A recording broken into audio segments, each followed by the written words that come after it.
आप सबों का अभिनंदन है एमएम ज्ञान कोचिंग सेंटर के इस चैनल पर। आज हम आप लोगों के लिए केमिस्ट्री के दूसरे चैप्टर का ऑब्जेक्टिव लेकर आए हैं, जो कि प्रीवियस ईयर है और बहुत इंपॉर्टेंट सब लिए हैं। आप लोग ध्यान से इसको समझेंगे। देखिए, कहता है क्वेश्चन पहला, निम्न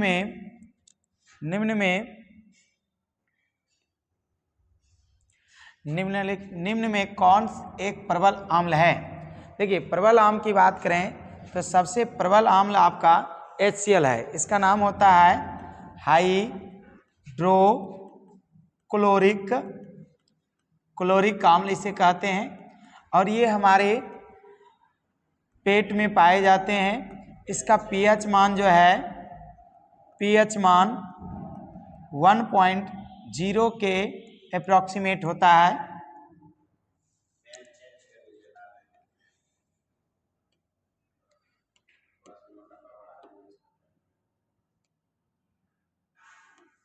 चलिए, उसके बाद इसे कहते हैं एसिटिक अम्ल, इसे कहते हैं आपका सोडियम हाइड्रोक्साइड। ये एक क्षार है, NH4OH आपका क्षार है। नेक्स्ट चलते हैं, अगला क्वेश्चन है आपका कि नींबू में पाए जाने वाले अम्ल कौन है।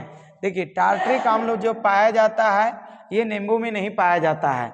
उसके बाद बात करें एसिटिक अम्ल, एसिटिक अम्ल जो है इसमें नहीं पाया जाता है।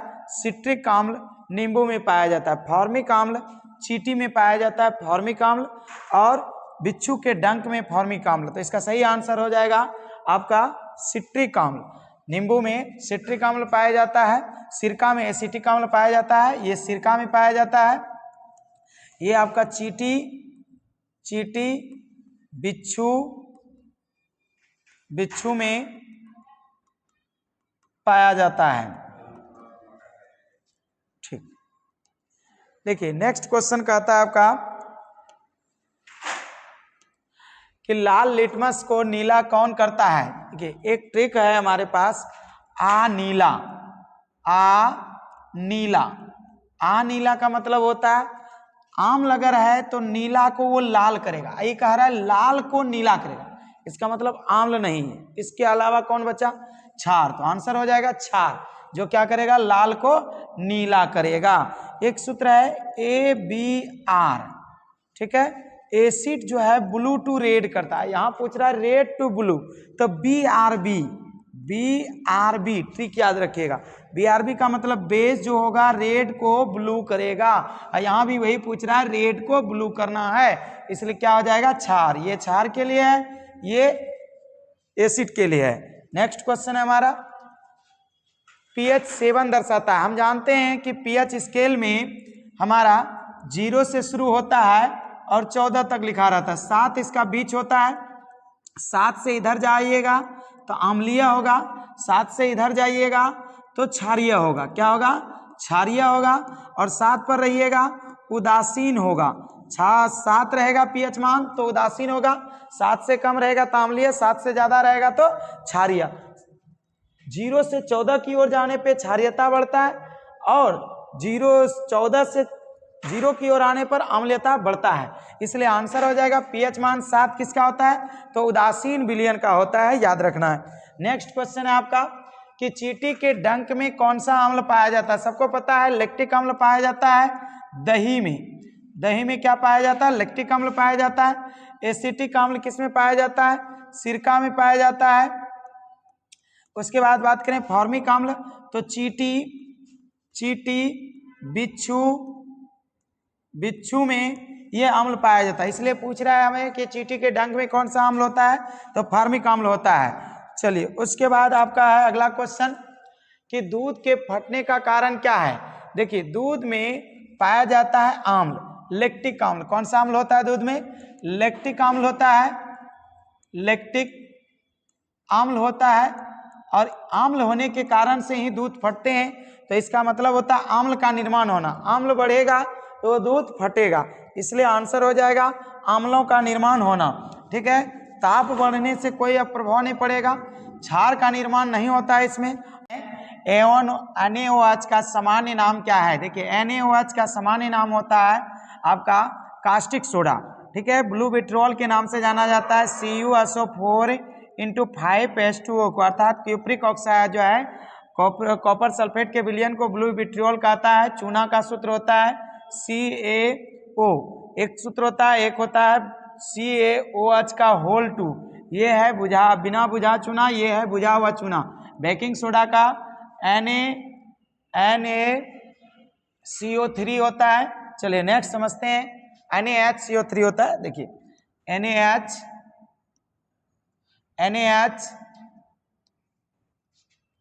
NaHCO3 होता है बेकिंग सोडा का।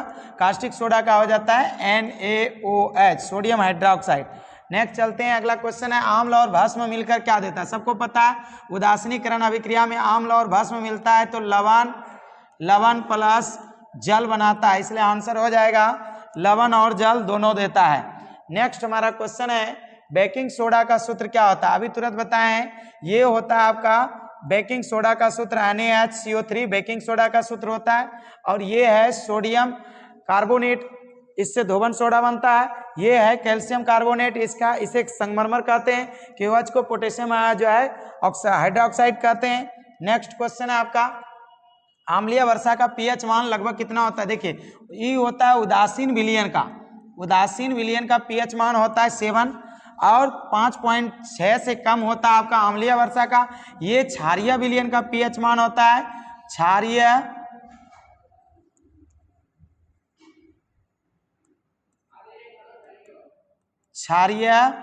का होता है और ये अम्लीय का होता है।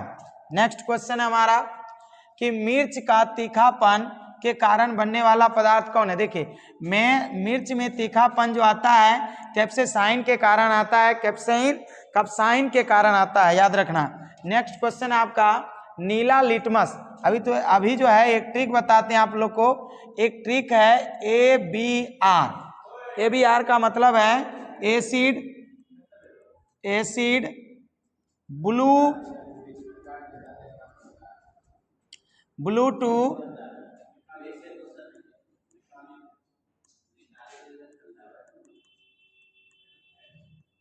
एसिड ब्लू टू रेड, ये एसिड जो होता है ब्लू टू रेड करता है। नेक्स्ट हमारा है तो इसलिए आंसर हो जाएगा नीला लिटमस पत्र। नीला लिटमस लाल किससे होता है, नीला लाल करना है, नीला मतलब ब्लू से रेड करना है तो क्या चाहिए आपको, एसिड चाहिए। आंसर हो जाएगा एसिड। नीले लिटमस पत्र को लाल कौन करता है, तो एसिड करता है। नेक्स्ट क्वेश्चन है दही बनने का कारण क्या है। देखिए दही जो बनता है लैक्टिक अम्लों के कारण दही बनता है। दही बनने का मुख्य कारण क्या होता है, लैक्टिक होता है। सल्फ्यूरिक अम्ल का सूत्र क्या होता है, H2SO4 होता है सल्फ्यूरिक अम्ल। और टार्ट्रिक अम्ल पाया जाता है, आप लोग जानते ही होंगे इमली में। उसके बाद आपका है H2SO4 का रासायनिक नाम अभी तुरंत बताएं, सल्फ्यूरिक अम्ल कहा जाता है इसे। और फार्मिक अम्ल का सूत्र होता है HCOOH।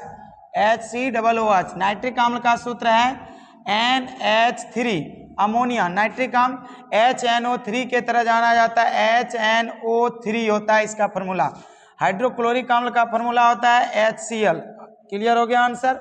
नेक्स्ट समझते हैं साबुन का pH मान। देखिए साबुन में मिला रहता है कास्टिक सोडा, ये मिला रहता है, और ये होता है एक क्षार। क्षार का pH मान सब कोई जानता है कितना होता है, क्षारीय pH मान 7 से ज्यादा होता है, अधिक होता है। यहाँ पर 7 छूटा हुआ है, 7 से कम 7 से अधिक। आंसर हो जाएगा 7 से अधिक अर्थात क्षारीय।